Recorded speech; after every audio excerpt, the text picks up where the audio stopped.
Welcome to Richmond Seeds Cup of Joe. On this episode, we talk about identifying diseases such as red crown rot, sudden death syndrome, and white mold that are showing up in soybean fields this time of year and how that can affect yield potential. Lynn provides some seed treatment updates related to red crown rot and sudden death syndrome. And we have a discussion on identifying nutrient deficiency in corn.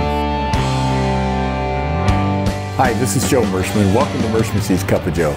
Today we have Ben and Lynn. And Lynn, you're going to start the discussion this week. Yeah, so Dylan and I made a trip yesterday down to Hamel, Illinois to have a discussion on red crown rot. The folks from Syngenta had invited us down to look at some research plots and what they were looking at to try to identify some different products, I guess you would say, from a red crown rot, specifically for red crown rot. So, which is on soybeans. Correct. And right now, kind of concentrated, southern Illinois primarily? Yeah, I would say from that St. Louis and south is where we seem to be having some issues with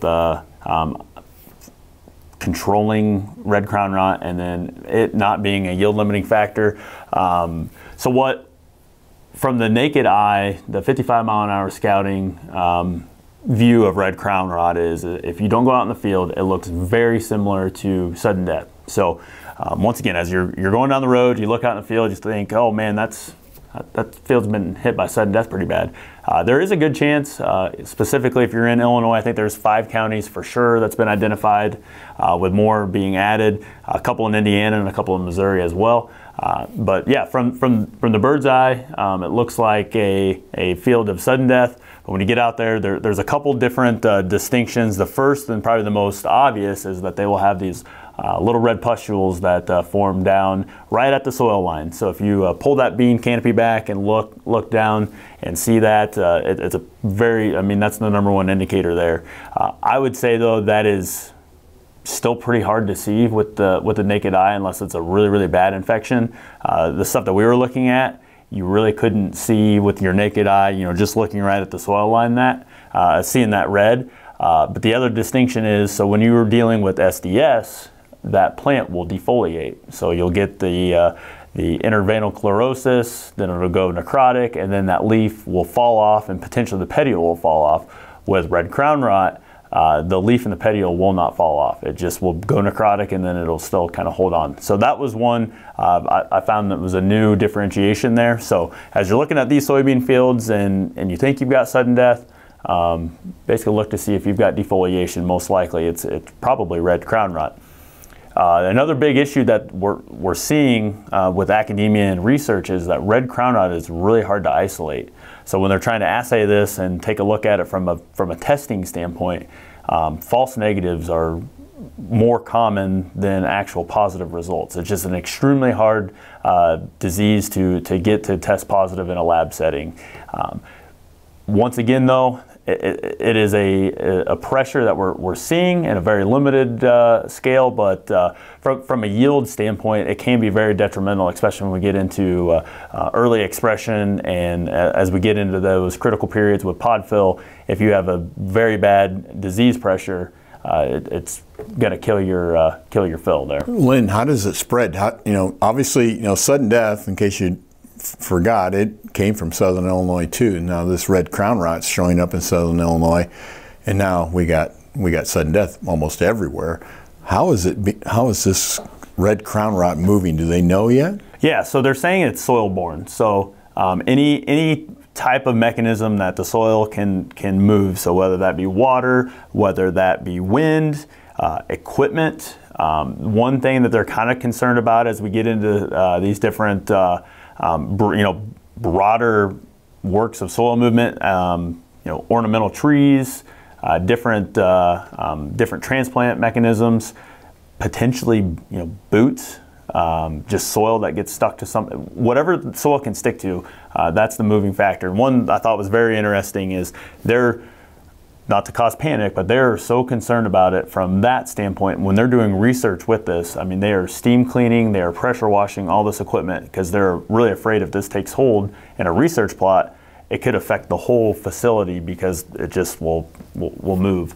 But once again, similar to kind of nematodes, it seems like it has been a real slow progression now everywhere. We kind of have more education and seeing that nematode pressure.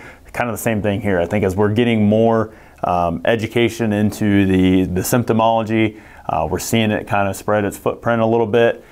Some of that could be, the actual movement of the disease. Other could be just finally getting the right diagnostic techniques to recognize, hey, maybe we didn't actually have a really bad pressure of sudden death in this area. Maybe it's actually red crown rot. So that's something as we move forward. There is a couple products that Syngenta is working on for registered control of red crown rot. And that's something seems to be anecdotally what I've seen from now two plot experiments, that the control that they're having versus the untreated check seems to be very night and day difference as we're looking into both a pressure standpoint and a yield standpoint. The last thing I do want to mention that I forgot, very similar to sudden death in the regards to that since it is a root rot, you may or may not see the above ground symptoms, but that disease could still be going to work on your root system. So it is very important as we're looking at the data that's coming out on these is to A, take a look at the above ground symptomology, but also B, to look at the yield, because that could be really detrimental to the yield standpoint. So Lynn, you said that maybe a couple products have activity on it. Is it a seed treatment? Correct. Those are seed treatments. So Saltro looks to have some anecdotal evidence that there is some activity on it at the current. And there's a label change too with Saltro, right? Yes, I think they came out with an updated 2EE, was that last year? I believe so. For a double application rate. Correct. So they went from 0.714 to whatever the double number of that is. Yep, so there's and in this plot that we looked at, there was both the standard use Saltro and the double rate. Took a look at what Alivo at the SCN and the SDS levels rates were, and then the new product that's coming out from Syngenta as well. And I was very impressed. Both the standard and the double rate of Saltro looked to be holding pretty good. Obviously, the new product had a little better activity from a full length of the plot standpoint, but no label out on that yet. So. What's the new product called? So the technology is Timerium. The molecule, I think they're going to be calling that Victrato. So that is something that I think from our conversations with Syngenta that will provide a little better activity for red crown rot. Looking at a little better activity on the SCN portion. And then obviously with that, they're looking to also maintain the efficaciousness that they have with Saltro on the sudden death syndrome. So kind of a Saltro 2, but a different name. Yeah. I think it would be in their hopes is that it's a souped up version of Saltro where they could have a good product with suppression for all of the diseases and actually adding a few more. I think target spot was potential label on that one as well, with also hopefully a lower use rate. So from an application standpoint. When's the expected label date? First quarter of 2025 is the expected, but right now there is still a backlog at the EPA. So.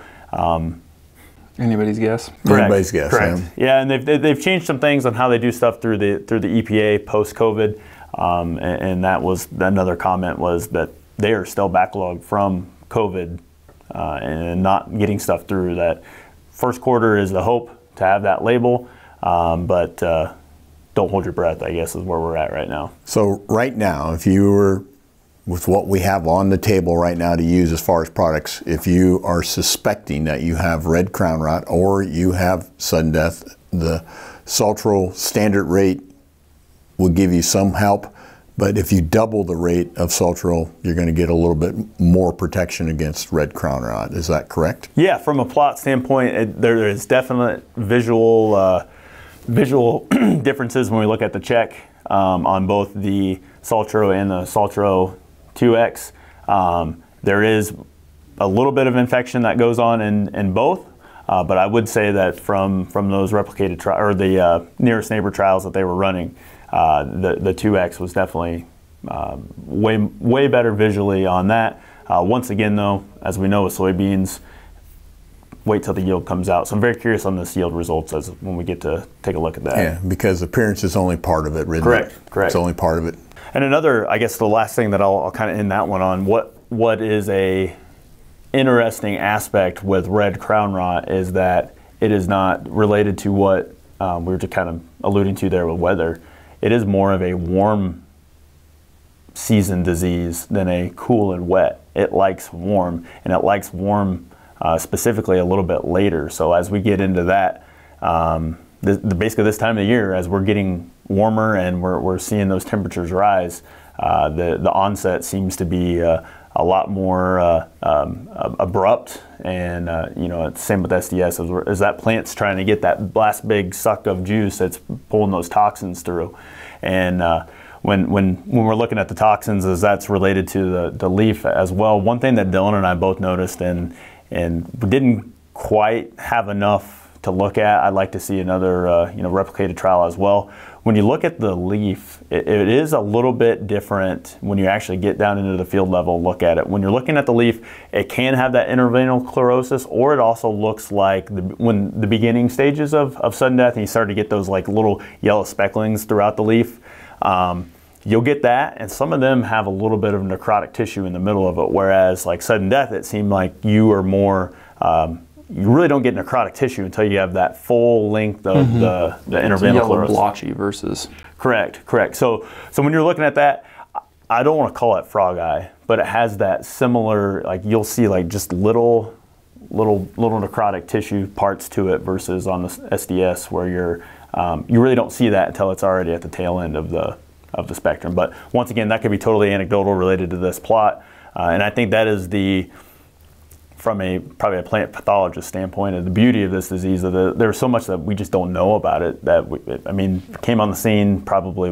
3 years ago. We first heard about it at ICM conference with Dr. K from Growmark. He's actually at Syngenta now. Found that out this weekend or yesterday, and there was so much that nobody really knew then. We've now gone probably 3 cycles since then, and just continue to learn more and more. But once again, I would say the biggest point for our listener is if you have it, manage it. If you don't have it right now, it's not something that I feel like for the vast majority of our target audience where we sell soybeans, that it's something that we have to make drastic management changes to address. It seems to be a very isolated disease, but it's something that we want to keep on the forefront because we have management tools that we can do to do this if it's a yield limiting factor.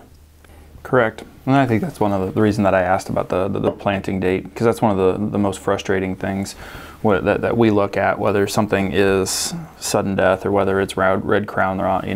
We have beans in the lineup that we've been familiar with for 3 and 4 years now, whether they come from just itty bitty little increased lines that we have to start our like strip trial testing with, or different products that we've had in the lineup in the past. The past 4 or 5 years, we've had pretty good indications of which products are the weakest.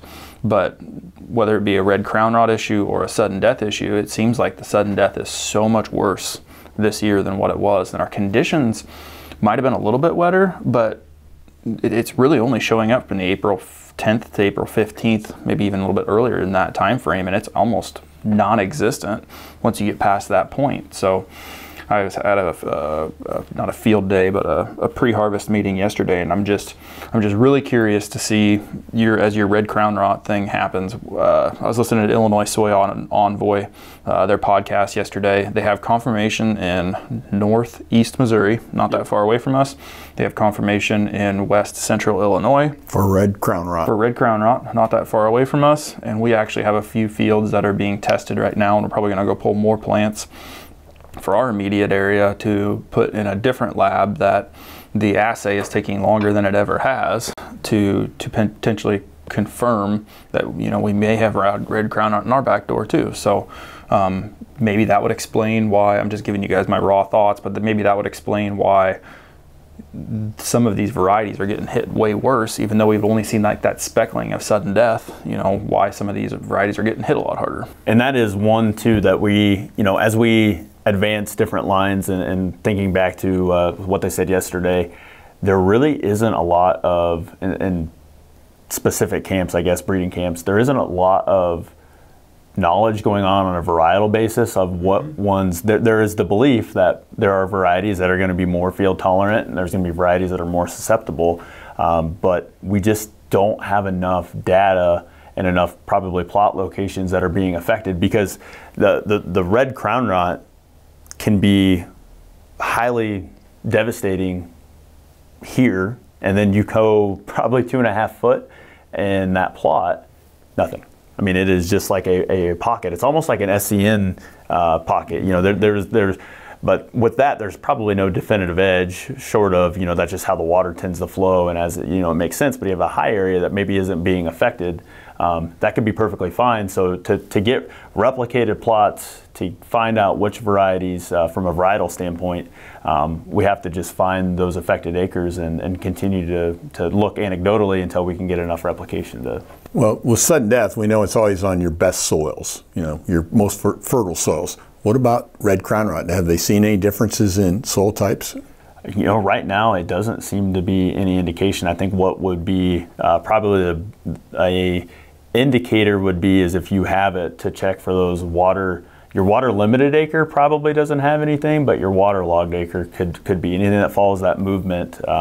But from a definitive standpoint, I don't believe that they know that it goes more to the prime acre versus the lesser acre. Where we were at, I think what I would call your average probably soil type. I wouldn't necessarily call it flat black, you know, prairie style soils, but it's probably respectable from a yield standpoint. So, but yeah, I think from that is something we just have to learn a little bit more as we evolve through here. And this one is similar to tar spot too, that since it's so hard to isolate, it's been a little bit difficult to get that into the greenhouses and into the labs and into the trials, and once again, like they said, it's so devastating that they want to be tiptoeing with it, so they don't affect any of the research plots, you know, beyond that as well. So definitely in the infancy of the knowledge. This is one back to related to the ICM conference that the private industry seems to be leading the charge on the advancement of the knowledge related to it, that academia is relying a lot on the private industry to help provide information going on to that. So Carl Bradley's looking at stuff, and for anybody that's in the know with soybeans, Carl Bradley is a pretty good resource when it comes to that. He's relying on some research that's going on here within this testing location that we were at, I believe as well, to just try to find you know, enough data points to make some certain assertions, I guess. But with it being so spotty, like I said, it is just I don't want to call it an aw shucks disease, but it's kind of a helpless feeling knowing that we just don't know a lot about it, and we know the mechanism and we know how it affects it, but from prevention standpoint, we are finding some tools to help manage it, but there's really no prevention. I think if you have it, you have it. You just have to manage your way through it. And it's not going to go away. No, nope. I don't see that. Don't see that happening. You know, soybeans, when they first came to the United States, they were considered a disease-free crop. Things have gone downhill since, haven't they? Yeah. And this has definitely been a year for disease. We haven't talked about it, but 2.5 weeks ago, I saw my first white mold.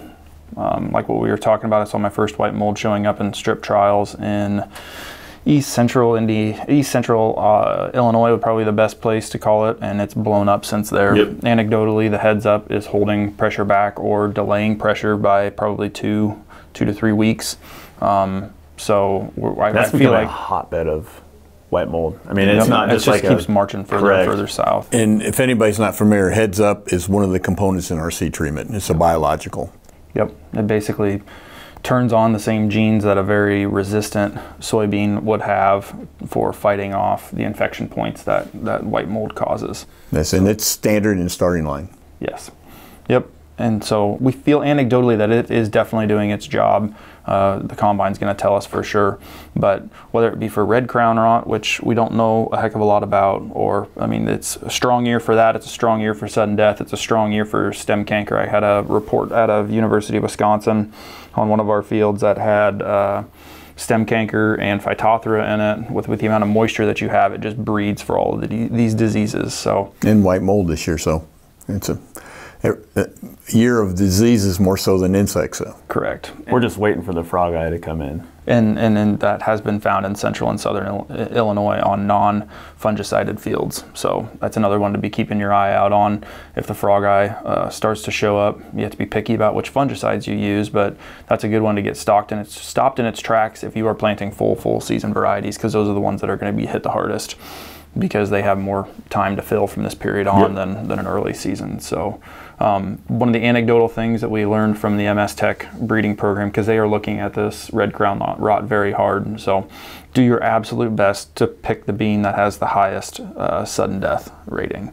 They felt kind of anecdotally that you got a little bit better protection when you had a little bit better SDS score. So.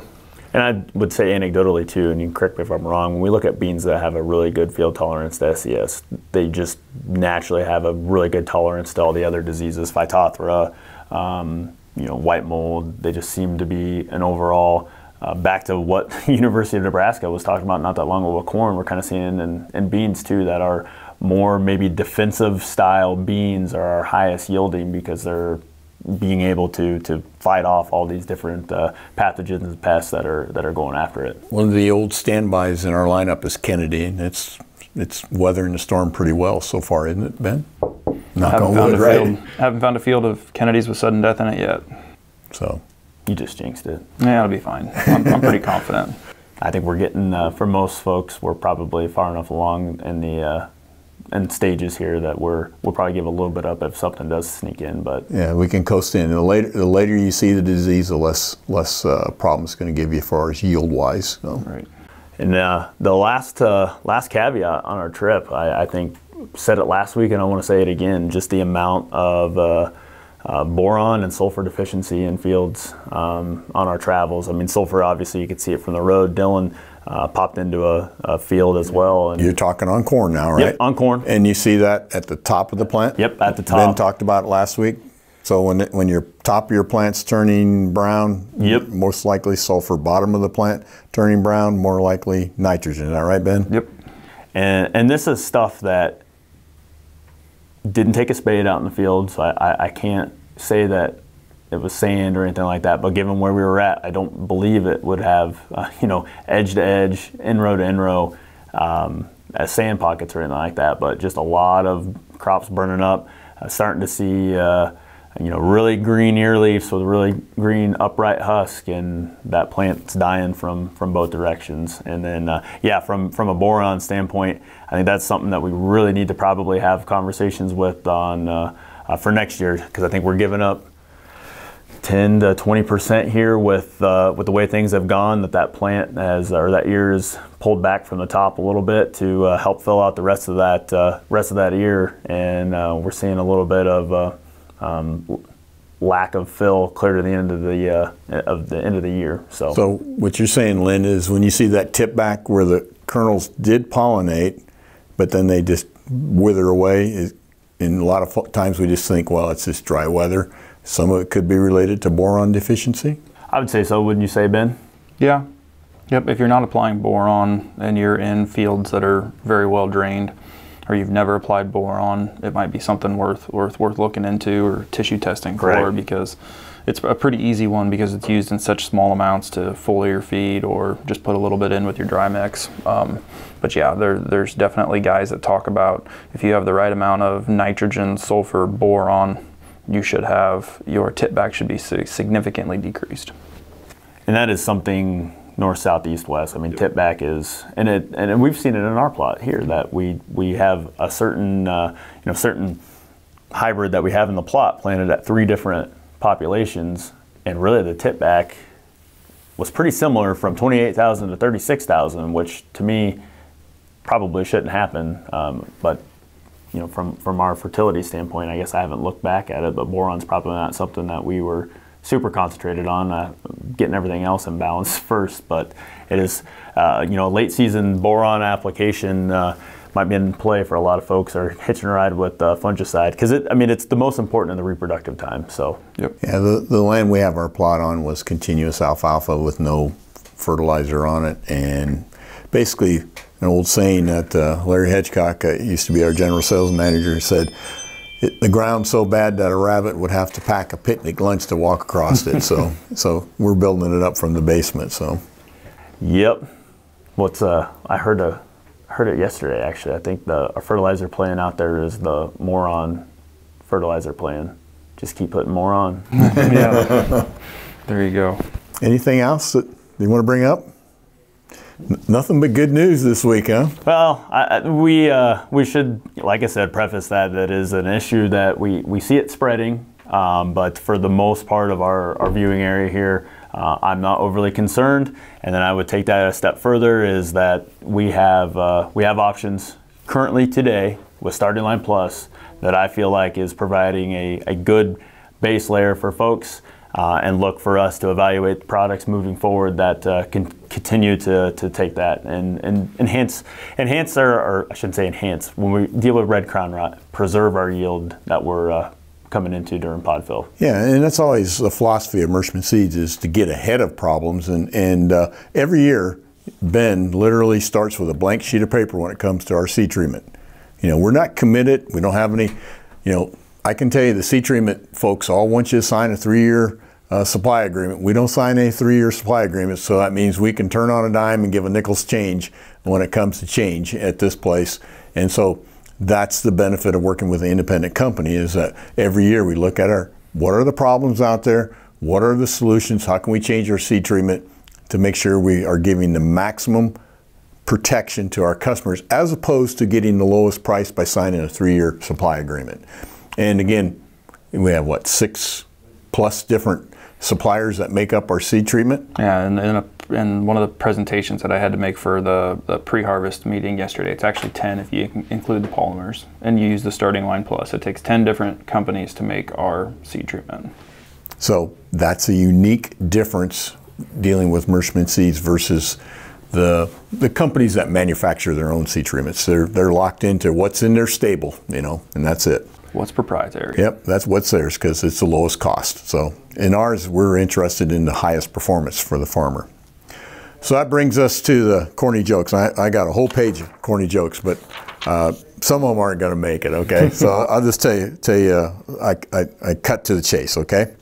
Now, most of you know that I have a garden in my backyard. My son likes to raise different vegetables, and so does my wife, Barb. And I saw 2 huge blackbirds in my garden this morning, and they were stuck together. Turns out they were Velcros. Okay. Now, last week I told you that a joke on my wife. If you remember, it was some days, I don't know if you knew this, but I wake up grumpy. Some days I let her sleep. Well, I figured, that went over kind of fairly well, not necessarily with Barb, but with the rest of the folks it did. So today, I'm going to tell you, my wife asked me if she could have a little peace and quiet while she cooked dinner. So I took the battery out of the smoke detector. That's going to get me in trouble too. Anyhow, this one here is totally me, okay? I want to give you guys tips on how to fall asleep in a living room chair, when you have a long day. First of all, you have to be old, and second, you have to sit in a chair. That's how you fall asleep in a living room chair. Okay, anyhow, I better stay with my day job, right? Anyhow, thanks for watching this week. We sincerely appreciate your business, and right now, every seed company known to man is out calling on you, asking you for the business. We're going to do the same thing. We would love to have your business, and we think we have some unique differences, and give us a chance. That's all we ask. But anyhow, hope your family is healthy and safe. We'll see you next week.